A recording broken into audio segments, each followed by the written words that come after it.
Hey everybody, Z Garcia here, and welcome back to Talking Tower. You know, some people talk shop. We are Talking Tower. I am joined, as always, by my two co-hosts, Rebecca and Mark. Hello. Hey, how's it going? It's going. All right. So today we're going to be talking about how to host a game night. But before we get to that, of course, we're going to do a little over-under, talking about some topics that have crossed our minds and we want to discuss. So we're going to kick it off right away with Shazam, which is coming out soon. I've seen already a couple of trailers for this, and the question on the table then is, Shazam, is it too campy? Is it just the type of movie DC needs? It's a considerable break from what they seem to have been doing.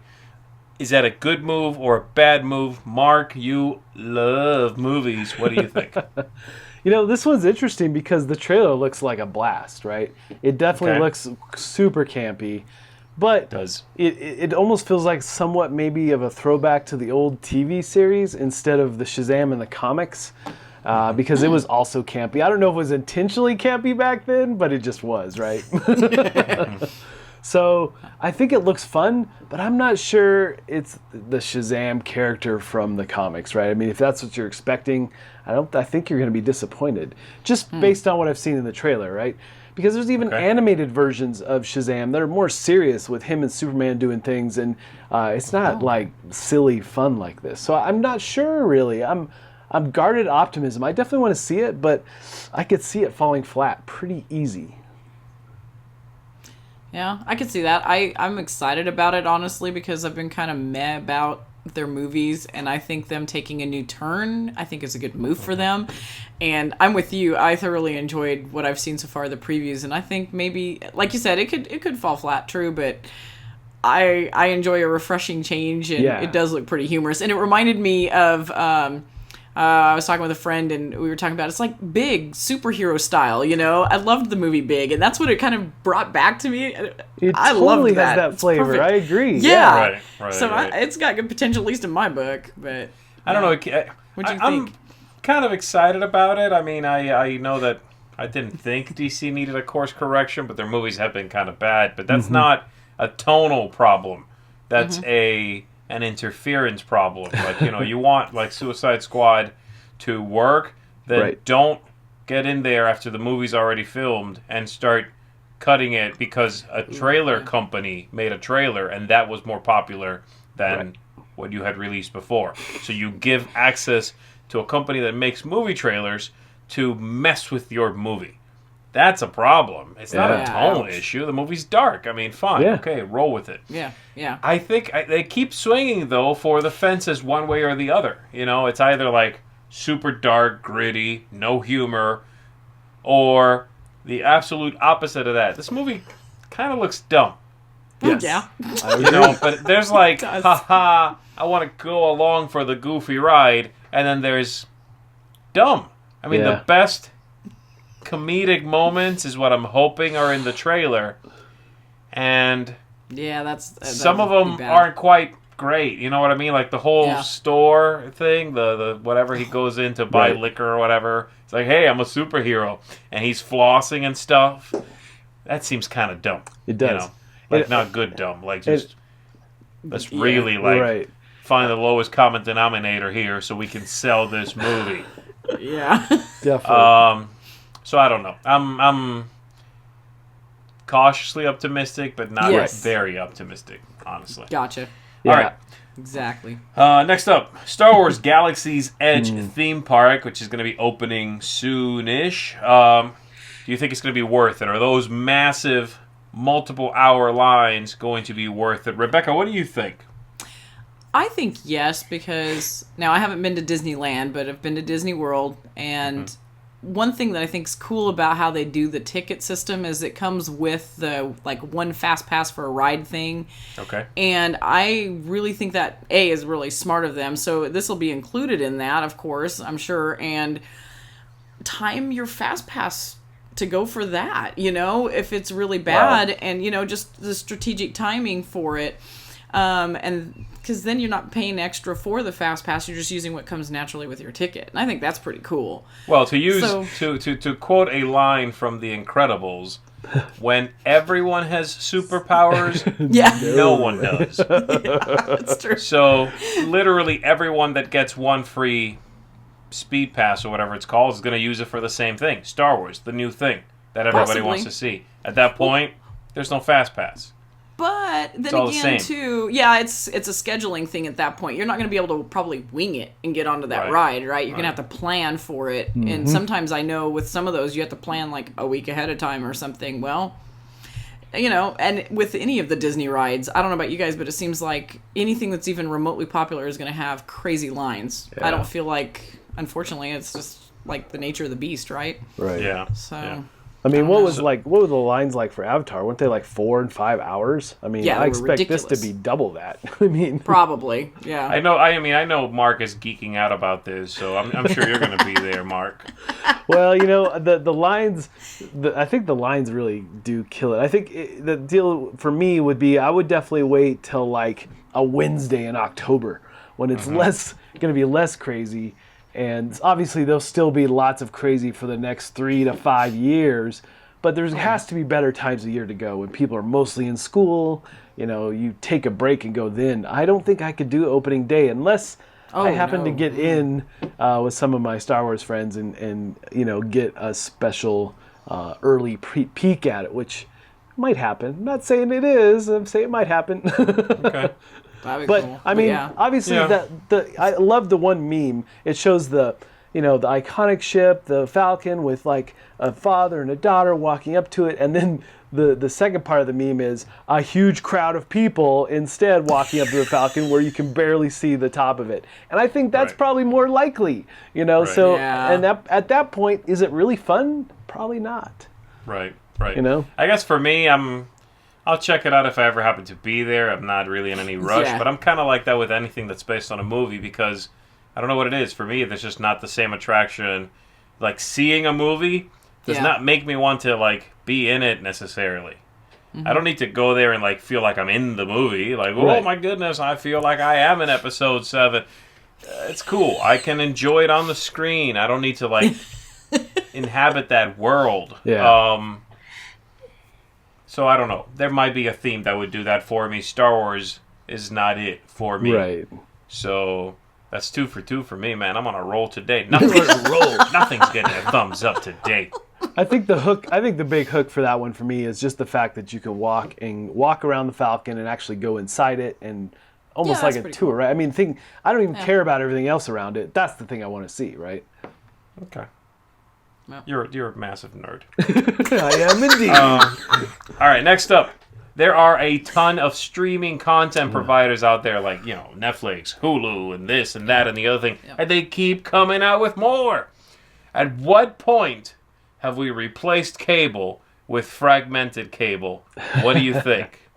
How much is too much here? I don't know which one of you two watches more TV.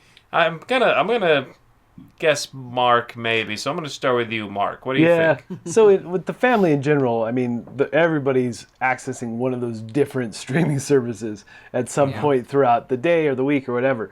So in general, we've got Netflix, Hulu, and now the DC version of these streaming services. Right. DC But universe, yes, if it wasn't for the fact that people in my house like to watch sports, I would get rid of Dish and just do that, right? So you've got all those and Dish. And Dish. Jeez. It's very sad because I don't even watch a tenth of that, and it's just so because I have a bunch of people in my house. So I would definitely opt for getting rid of any kind of internet or not internet, but TV provider in favor of these streaming services. Absolutely, 100%. If it was but how many is Yeah. too many? Does everybody Right. get one? I mean, Yeah. and do you subscribe to them all? Does it work in theory? In theory. It should work like a buffet Yeah. where you can take and choose whatever you want. Maybe that's not quite a buffet because there you pay one flat price, but you know what I mean. Right. But the problem is, like the ABC one, I think it's the right network. Or the CBS whoever's one. got the Star Yeah. Trek. Yeah, Who's got CBS. Star Trek? CBS? Okay. CBS, yeah. Yeah, so CBS, the problem is, it's a network, and they put on their one flagship show. Yep.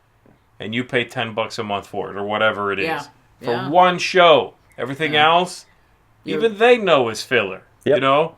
They're like banging that bell, man. And so what? Now I gotta get, FX now or whatever, or I gotta get Discovery Channel bablam because I want to see one goat show. Yeah.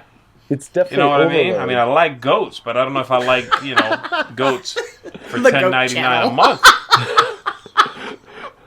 Just go to the zoo for that. Go to the zoo.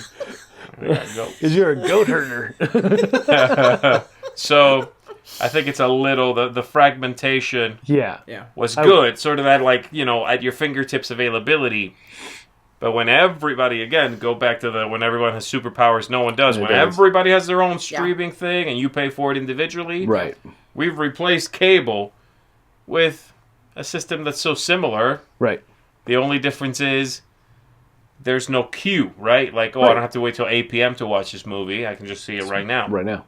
That's good, but I don't know. I don't need everybody to have their own streaming thing. You're right. It definitely feels like overkill. We have 4 of the different services. So the thing is that bothers me the most about that is the fact that Netflix does it so much better than all the others. Their streaming is top notch, the best quality, the best sound. People like Disney and them should be tapping into those folks because they are the ones that are the experts. Well, they've been doing it for the longest. So, yeah. And that's what bothers me the most about the whole thing. Because, like, if you go to, as far as the Star Trek Discovery goes, if you hit Netflix in the UK, I believe it is, that's where you get Discovery. You don't have to have a CBS app. You get it on Netflix. So it's really annoying. It's just they do it so much better. Because the CBS one and Hulu and even the new DC one, none of those can stream as well, is what I've seen. The quality is just not as high as Netflix. Netflix is just fantastic. Well, the other problem when you have all this is that you need to learn an interface for each of these apps. Yes. On the TV, it's just the one remote. You got it. Yep. This takes sort of an extra hurdle a little bit, so there is that. I am curious. I know Apple said they were coming out with their own kind of thing. I'm curious what that's going to be at some point. I might, think about that, but yeah. Oh my I mean, to not be so negative on the flip side of that, you do have the ability to pick and choose whatever you want. Yeah. So. Yeah. Yep. So, it's too much. And heck, really you could even swap off, right? You could, this month I'm doing Netflix, and next month I'm doing CBS, and so forth, So the thing that CBS and DC does, though, is that they don't release the whole series at once. They do like an episode a week or whatever. So you have, cool. It's just annoying. They get you. They hook you. Yep. I agree. All right, one last thing. Edge of Tomorrow, which is an awesome sci-fi movie. Tom Cruise is the lead in that. Is getting a sequel. Now, there's very little information available about a sequel, but I, for one, thought that movie wrapped up very nicely. It's a great one-off movie. So now they got a sequel that apparently they've been working on for a lot of years, and it's like a sequel that the director is saying is also a prequel, but also a sequel. Because of the time mammy-whammy thing. What's the deal, and what do you think about it? Did it need a sequel? Are you excited for it? Rebecca, what do you think? I'm going to be the troll on this one, probably. No. Is the sequel subtitled Fix the Plot Holes of the First Movie? Because, I got to be honest. The sequel is called, and I kid you not, and I really, really hope it dawns on somebody that this is a horrible title. If you remember the original poster, Edge of Tomorrow, and the tagline was, I think, Live, Die, Repeat. Yes. Yeah. Right. That's what that was the tagline. Yeah. Apparently, for home release, for some reason, somebody couldn't discern a tagline from a title, and the movie was called Live, Die, Repeat: Edge of Tomorrow. Okay, kind of dumb. But okay. Apparently the sequel is going to be called Live, Die, Repeat, and Repeat. Oh, man. It's so bad. That is just brain-numbingly bad. No. So bad. Okay. I'm not looking forward to the sequel. I'm sorry. When we first watched, the concept was awesome. The execution, not so much. I mean, you can even go online and just look, and there's all these sites about all the plot holes and things. It's amusing, because we were watching the movie going, okay, wait a second. If this, how, you start to think about it for a minute, and it just kind of lends itself to that. Yeah. In some movies, you can suspend your disbelief a little bit, but this one for me was just plot hole after plot hole. So we're like, pass. So when I found out that there was a sequel, I was actually thinking that you were joking about that, because I was like, what? That was like years ago, and it was, I don't know. Yeah, I have to agree with you, Z. I thought it was fine as its own standalone. It wrapped up. There doesn't need to be a prequel. There doesn't need to be a sequel. Yeah. I think it was good as a standalone movie. Why can't we have standalone movies? They don't need sequels. Yeah. Do something else original. Come on. Original, yes, originality. That's what a great idea. Yeah, I don't know. I don't understand what the logic behind this. I mean, I know what it is, money. But money. Yeah. Good point. I'm telling you, if that movie releases with that title, I will rag on it endlessly. Doubt. No That's doubt. a bad title. So bad. Oh my gosh. Anyway. All right, y'all. Let's talk about game night, okay? Let's talk about hosting a game night. Yes. And I first want to start off with a question. And that question is very simple. Why? Why are you hosting a game night? What is the drive behind your wanting to host a game night? Because I do think that there might be good answers, but there could be bad answers to this question. Here's what I mean by that, and you two can tell me if you agree. All right. I think if you're hosting a game night, because, and solely because, you've probably purchased too many games, or sitting on the shelf of shame, as we call it sometimes, and you just need to get that stuff played, you are going to be bringing people over to your house, subjecting them to your purchases that they might or might not be interested in, and I think you're not going to be doing yourself any long-term benefits. Is that the word I'm looking for? Favors. Long-term favors. I think you need to, if you're putting together a game night because you want to have fun as a group, you are concerned at least equally for other people having fun at your game night as you are about having fun yourself, then I think you're on the right track. But I worry a lot of people are doing that thing that I see online all the time. This idea of like, oh, my significant other played this one game. How do I get them to play this slightly heavier game? And then after that, whatever, how do I get them to play this other heavier game? And you're just sort of doing things with other people for your own benefit alone. So what do you think about that? Objectively, is that a bad reason? Are there other bad reasons? There's all kinds of bad reasons. But real quick, the good reasons, though, is I have to say that, I don't just do like random game nights typically. It has to be around an event. So a birthday, maybe it's a holiday. Maybe, hey, we had something really amazing happen this week. Let's get together with friends and celebrate. And then it turns into a game night, right? Mm-hmm. So as far as organized play goes, you're right. It doesn't. I need to play this game, so you guys need to come over and join me. No, that just doesn't work for me. I really want it to be more of a social gathering, right? Mm-hmm. So, yeah.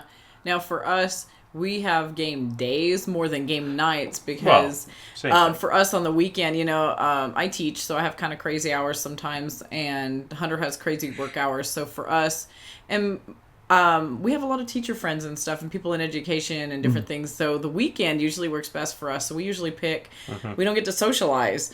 So this is our get to hang out with the big kids time. The kids go play something else, or they can play their own games, but it's like the adults all get to hang out together and socialize, and we kind of all pool what games we want to play. We usually do a Facebook voting or something like, hey, you guys want to play these games? Here's some games, we got. Are you interested?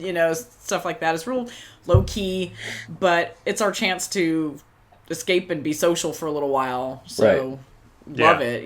This is our chance.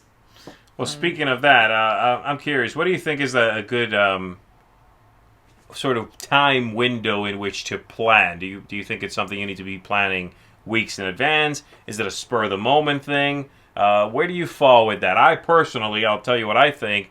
I think it needs to be at least far enough ahead in advance that everybody knows what you intend to play. If not the game, at least the vibe you're going for.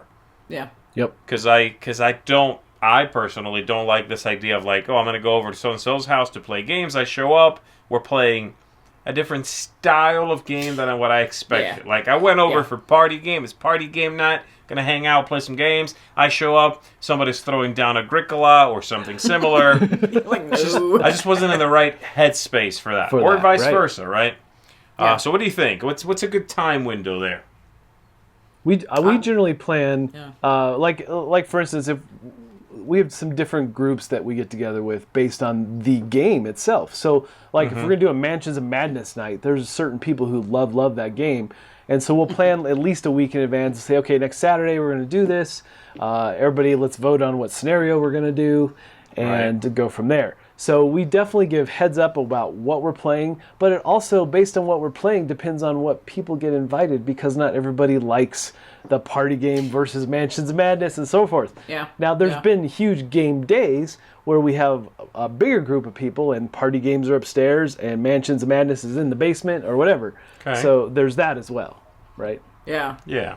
And we typically try to plan 2 weeks to a month in advance, just Wow. because of how crazy everybody. That's crazy, yeah. Because we don't get to do it as much, so we have to plan. It's usually like a big once a month thing, and once we find out who's able to go, we kind of plan around that, what kind of games we're all feeling, and go from there. Sure. So, and if And we my do get a big fear- group, split it. You know. My fear with something like that is that you have the ability with something that is that long to get a bunch of people to say yes, and then a bunch of those people to be able to say no as well.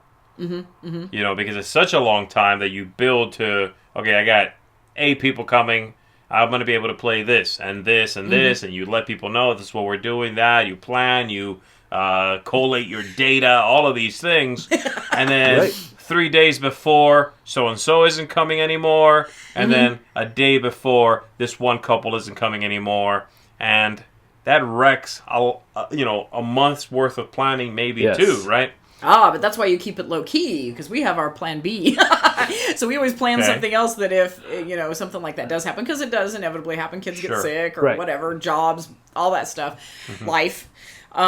So we have our go-to favorites, backup plans, or the people that show up are like, hey, you know what, once you're here, let's all take a vote. What are you guys feeling? We really try to keep it pretty low key in that regard. Ideally, yes, we want to play those games, but if it doesn't happen, well, there's next month or something. You got to be flexible, right? Yeah, You do have to be flexible, but I agree though, if I'm geared up to go play Pandemic, and I show up and stuff happens, and half the people didn't show up, and we're gonna play, King of Tokyo instead. I'll be like, oh really? Because I've been geared up all week to play Pandemic. Sure. It's definitely frustrating. Yeah. All right, so let's talk a little bit about food, and this is going to lead into what your responsibilities are or aren't. Charles Leonard on Twitter asked, do you need to be the one to provide snacks and drinks and so forth? Do you leave that up to other people? And also, what snacks, what food? How do you deal with that? So thanks for the question. And what do you guys think? Rebecca, how do you deal with this? Because it sounds like, again, you do a long-term planning. You're having maybe teacher friends over, things like that. How do you tackle it? Well, usually what we do, we have a base set of, we get a fruit and veggie tray, or cheese and crackers and veggies, several of the little tray things for everybody to munch on, pretzels and stuff. And then we tend to just potluck it. We ask everyone, hey, just bring your favorite snack you want to share. Yep. And we just keep it, again, low key is low stress. And the whole point of this is an enjoyment thing. So we try to keep the hosting. We're like, we set up these are the base things we're going to have. And we have these types of drinks. If you don't like those, bring something that you like for you, or bring something you want to share. But we usually keep it to, again, we try not to eat too horribly, so we try to keep it to the fruit and veggie trays and stuff like that too. Yeah. And then when it comes to mealtime, in the past we've done, of course you can pretty much grill year-round here. We've done the hot dogs and hamburgers thing, and we've had a spaghetti night before, and we've done potluck stuff. We've ordered pizza as a group. There's so many nice options. It's just kind of like, hey, what are you guys' preference? The thing is for that is find out everybody's dietary needs for your group first, because sometimes it's really nice just low key you can order pizza, but if somebody's allergic to gluten, that's a problem. Just ordering pizza is not going to work for you, so you want to have something that everybody can eat and still have a good time and not stress about something that like eating. So well, here's my question. Just to play devil's advocate here a little bit. If somebody does have a gluten allergy, is it the responsibility of the person hosting game day or game night to ask every guest if they have dietary needs, or should that be brought up to them? Maybe they should bring their own food, or it's something that can be worked out beforehand. What do you think? I think you just set the ground rules up front on that. If you want to potluck it, then in that case, say, if you have special dietary needs, that's on you. Yep. If we're when we're providing base stuff, I ask people, hey, is there something you specifically really want or are allergic to or something? Like we have a few people that are on super low carb or like diabetic, things like that. So again, the fruit and veggies are a huge hit. We always, empty those things because everybody can eat it, and especially them, and they can snack and not stress out. So again, it's up to you. Just, I make sure to communicate. This is the biggest thing probably, is communication. Communicate up front. Lay it out, what you want to do and how you want to plan it. Because if you want to be the one that's hosting all of it, you need to know up front what their needs are if you're providing all of that. Sure. That is your responsibility. But if you're wanting to potluck, you just low-key tell everyone right up front that this is what your plan is, and if it doesn't work, either let me know what I can get, or you need to bring it yourself, and just keep it simple. You know what you like, so that might be their preference anyway. I really like this idea, actually, of a base level provisions, this idea of we will have veggies, pretzels, bomb, and sodas, this, and that. Yeah. Above and beyond, bring it. It's okay, but bring it. I really like that, actually. That's a real simple way to do that. Yep. And then people can go crazy one night, bring something fancy, maybe stick with the pretzels this time, And so it can undulate that way without messing with the planners week to week, if this is a weekly thing. Yeah, exactly. Now, if it is a weekly thing and you're hosting game night every time, this might start biting into your budget. I mean, So at that point, then maybe that baseline needs to be divvied up among some of the attendees. Yep. But I think the idea of baseline provisions is a good one. I do like that quite a lot. Well, so it's nice and easy too, because Facebook or something, if you're doing a group thing like that, setting up a group, you can be like, okay, we need this, and this. Who's going to bring this? You can easily set up something like that. So have a way to have everybody talking to each other in the same forum, same app, whatever, and that way you can keep those channels of communication clear. All right, next up, let's talk about group size. So big groups, small groups. What's the ideal concept here? What are we going for, which is going to inform the group? So what do you think? Should everybody, for example, be in the same game at the same time? Mark, what do you think? So it depends. Like I said, if we do a game night, it's usually a 4-person thing. That's all that's showing up. Okay. Now, a game day, we might have a lot more people, and then we have got multiple places to play games, and that's kind of how we do that tack. But any evening stuff, there's just not enough evening and time to plan and have multiple things happening. So it's usually game specific in an evening, and then you throw it out to maybe your larger group, and the first 4 people that respond, or first 3 people to respond, they're the ones coming, right? So that's interesting. That's how you sort of collate your group, because that's another thing, right? What do you do? Do you over ask and then risk too many people saying yes? Right. Do you only ask 4 people? But if you do that, you might end up with no game night at all. Yeah. Right? That's the thing. That's the risk. Which is why I thought the 2-month thing sounded dangerous. You might say, okay, we're going to plan this 2 months out. If people drop out, you end up with no game night at all. That's problematic. Yeah. If it's a couple of days early, 3-4 days early, you got to figure out a way how to hit that target number of players. I like that, Mark. I think it's cool, the idea of asking whoever, and then the first X number of people who get back to you are in. That's still technically the same issue, but Yeah. you could always then, if somebody does drop out, Yeah, find the re-ask. next So person. you go to the alternates, sort of like right? put it Yeah. out again. Yeah. You're on the bench unless we need Yeah. you. It's horrible, but all right, that sounds good. Another nice thing we do is that if someone isn't able to host, and obviously we have the advantage of having like the Haunted Game Cafe, but it's like, okay, let's just all meet there, and no one has to provide food. The cafe's got stuff. You can just grab whatever you need when you're there. And then, if there more people show up, then there's multiple tables and multiple games in the library to play. So, I mean, that's just, that's like a plan B that we generally have, right? Right. Nice. All right, so let's talk about what to play and how to choose. Marcelo Duarte on Twitter brought this up. I thought it was a great question, which was, how do you pick what gets played? And again, I started saying, don't make this a group about people play testing for you, unless that is very much the point, and then fine, everybody knows that. Yeah. But how do you pick the games? And Rebecca, you brought up that you do sort of like a Facebook voting system. There's also some people who say you rotate, right? So this player picks, and then the next player picks, and the next player picks. I think there are positives and negatives to both of those systems. I think the second one I mentioned there is going to lead to a lot of people who might not necessarily want to play somebody else's pick stuck because that's the obligation of the system. Right. If I want to play For Sale, everybody plays For Sale, where everybody's cool with a light game, takes 25 minutes, whatever, and then the next person's pick is Feast for Odin. Some of those people, probably me, might not want to play that game, but now you are sort of obligated because that's the system. Right. So what do you think? What's a good way to do it?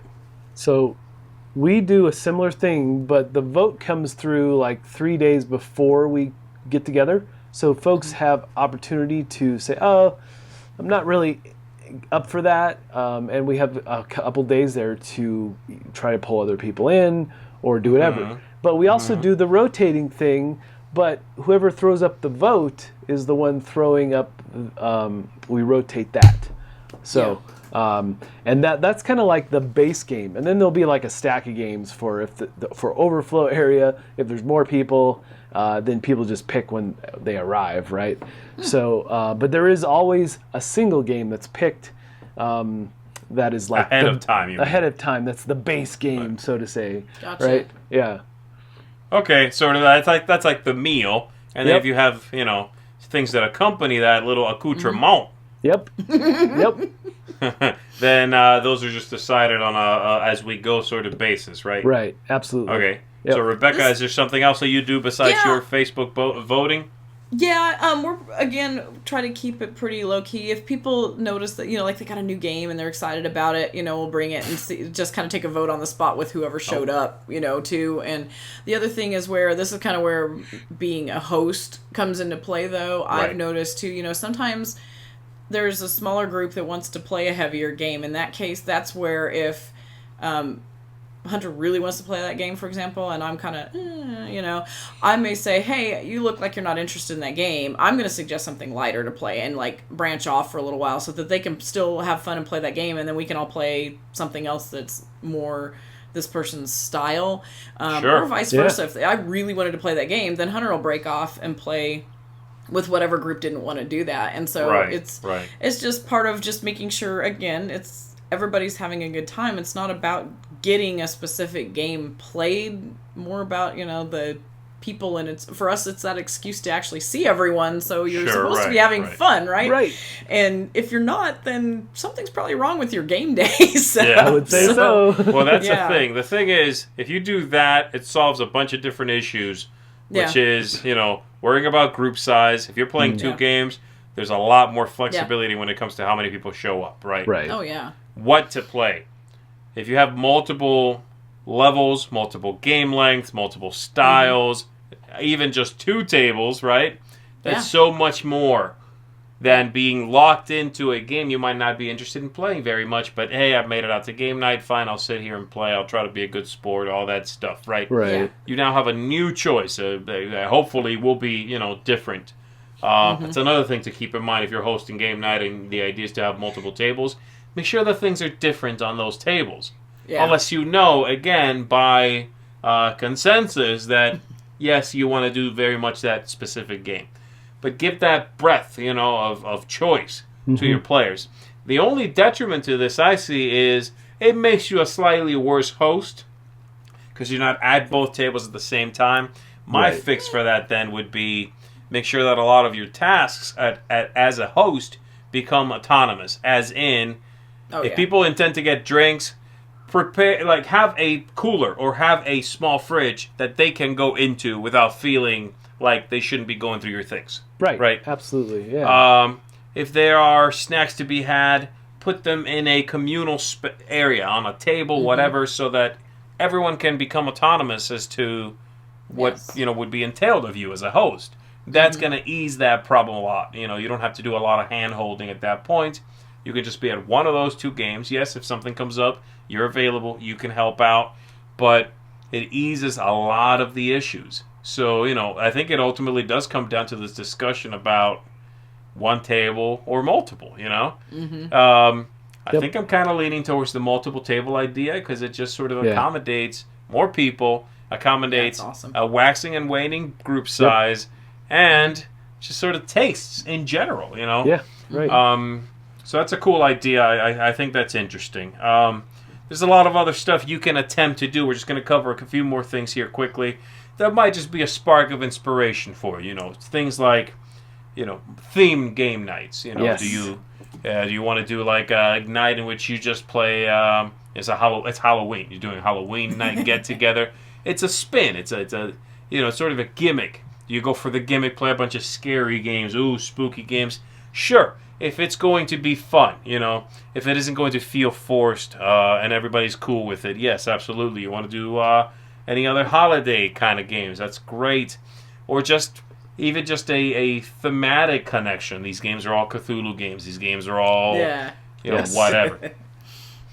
So I think that's a neat idea, something to sort of keep in your back pocket if you want to do something like that. And I think, unless y'all have anything else you want to bring up, I'm going to close with this final entry here in our guide here. Anything else you want to bring up before I go into this one? Nope, I think it's good. I think we covered a lot of the good stuff. All right, so let's talk about it. And the question is very simply this. How do you deal with a problem attendee? Now, I assume if you're inviting people to your house, they're probably your friends anyway. But sometimes a friend brings a friend, right? Yeah. Or sometimes it's someone you really just would consider an acquaintance more than a friend, but you want more gamers, you want more people to play with, that's all fine. So how do you deal with a problematic person? And what entails a problematic person also, right. How much is too much of a problem? Someone being whiny about a game that they say sucks, is that enough of a problem to tell them you're done, get out? I mean, what's the call and response here? I want to hear just sort of general thoughts, and I'm going to go to the smarter of the two of you. Rebecca, what do you think? What? Indeed. I guess it depends on what the issue is, though, right? They stabbed the person. He stabbed a person. I change my identity and I move. Call the police. Call the police first. Yeah, well, okay? that too. Definitely. All right, I was second. thinking long term, but yeah. So we're going to start there. Okay, next up, they are being rude to one of the other house guests. Okay, I have a very low tolerance for that, so Yep. I just address people, publicly. Yeah, more straightforward. Kind of bring in the whole management skills kind of thing in. Just talk to them and be like, okay, well, this is just ground rules. We don't do that, blah, blah, blah. And here we're trying to, maximize the enjoyment and, right. Try to bring them back into the game in a different light and that sort of thing. Give them another chance, of course. But I'm not shy to the point where if somebody gets to that point where they're openly rude, especially to long-standing friends and things like that, right, it's sure. I'm gonna draw a line, and I'm sorry if you feel whatever way, but after a while, we're not going to tolerate that. Right. I mean, Well, what if somebody is that shy? upfront, That's the question then. What if somebody is wants shy? to have game day, you still want to hang out and play games? Even if you're shy, you are shy, and someone comes in who's kind of got a bulldozer personality a little bit. How do you deal with that person? That's one of those tough ones. It is. That's why I put it to you. Mark. Yeah. That's right. I don't know. This, you have to, again, every situation's so different. You just kind of have to go with it. With something like that, a lot of times what happens is, worst case scenario, you endure it, and then you just don't invite that person back. Straight up. Depending on how long your game night is. I mean, if it's unendurable too and you're shy, if you have someone that you know really well, you might ask them to kind of back you up. It's not all you alone. You're not alone. You're with a game group, and I assume that you're with people that you like, unless you're the stranger there. But if you're hosting, I don't think it's out of line to ask people to help you. Absolutely right, 100%. And I think that's my answer too. Yep. My thing is always, for any kind of situation like this that might go south, is A, identify the possible problems, and B, prepare for them as best as you can. If you're extremely shy, you're worried about someone you don't know coming to the game, you're worried they might not click, let's just call it that, not click with the rest of the group, get backup ahead of time, preferably. As in, run it by another person that you trust. So-and-so is bringing a person. I don't know if this is going to be okay. They might not really get into our mood here. So, if you see things kind of not working out, can you say something for me? I'm probably going to be a little too shy to do that. Yeah, get backup, But if you set that seed in place ahead of time, it pays off. That's how you do it. You got to prep, and right? Redirect. A lot of times it sounds like such a school thing to do, but sometimes redirecting the problems, show them something else, kind of distract them a little bit. Sometimes all they need is a subject change. And sometimes people are like, oh yeah, a lot of times they'll snap out of it and realize they said something, hopefully, if it's something minor. So it's just, just need a little, like you said, preparation is everything in that. Yeah, and we definitely lay out those ground rules ahead of time. So there's like a list of things that, we throw out there for folks, especially if they're bringing somebody new. We like to say, hey, these are kind of the ground rules. And the backup is the number one thing. Everyone needs to be on the same page with when someone goes south, so to say. Yeah. And we've had instances where someone was just really miserable in a game, and you just remove them and, hey, I'll go play with you a little card game over here, and that helps a lot as well sometimes. And it might disrupt the flow of what the current game is, but ultimately it just helps everything. Yeah. Sure. Now, I kind of disagree with you there, Mark, when it comes to like set ground rules, as in actually like, state them. I think that might make your game night a little too formal. It might scare people off. Right. That you're like I don't know, it just sounds a little too formal, too specific, like, hey, everybody, I'm having a game night tonight. Here are the things I want you to know. Right. When you come into my house, this is how you're going to behave. This is what you are going to do. You're going to take your shoes off and leave them by the door. That's I'm not going to go. You know what I mean? It's not like that. It's the fact that I have a group of friends that know the ground rules, and they need to convey them to a new person they're bringing. So we're talking about unspoken things here, right? Yeah, unspoken things. Yeah. Okay. Yeah. Then that's fine. It's not like read this list before you show up. It's don't do that. Don't do that. Don't overdo it. Don't overdo sort of like the formality of it. Because at the end of the day, Rebecca has said this like 16 times, but low key is not a bad idea. And sort of playing things by ear, allowing a game night, which probably is also a game group for you if you intend this to be repeatable, to evolve, to grow and sort of, gestate and become what you want it to be. Right. If you need a little bump this way or that way to get it on track, then get help for that.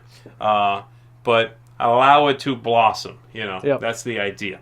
So I think that's going to be it for us. Hopefully you got a little something, talking about snacks, talking about groups, how to deal with people, all of those things. And definitely let us know in the comments below what you thought of the discussion. And if there's anything you'd like to add, we're always happy to read those things and maybe even jump in there and get into a discussion again. Because it's a good topic. It's interesting. So We're going to sign off now. We're going to see you again on the next episode, which we are calling How to Organize Games. And we're going to be talking about how to store your games, how to organize the inside of those games, just everything that entails storage, organization, how you place them, where you place them. IKEA might come up. It's going to be great. So, if you have any questions regarding that, anything maybe we haven't thought of, I'd love to hear those as well. So definitely tweet them at me at @ZEE_Garcia with the hashtag Talking Tower. And that's it for us, everybody. Thanks for hanging out with us. We always appreciate it very much. We're going to be signing off now. I am Z Garcia. I've got with me Mark Streed. I've got with me Rebecca Thomason. And we are Talking Tower. Hey, some people talk shop. We're Talking Tower. We're Ghost. Bye-bye. Later. Thanks so much for watching the Dice Tower videos. Find more great videos and reviews, as well as our top-rated audio podcast at Dicetower.com. You can also find other great shows at Dicetowernetwork.com. I'm Eric Summerer, and you've been watching The Dice Tower. The Dice Tower is sponsored by Cool Stuff Inc., where you can find great games for great prices. Cool stuff in stock. Check them out at CoolStuffInc.com.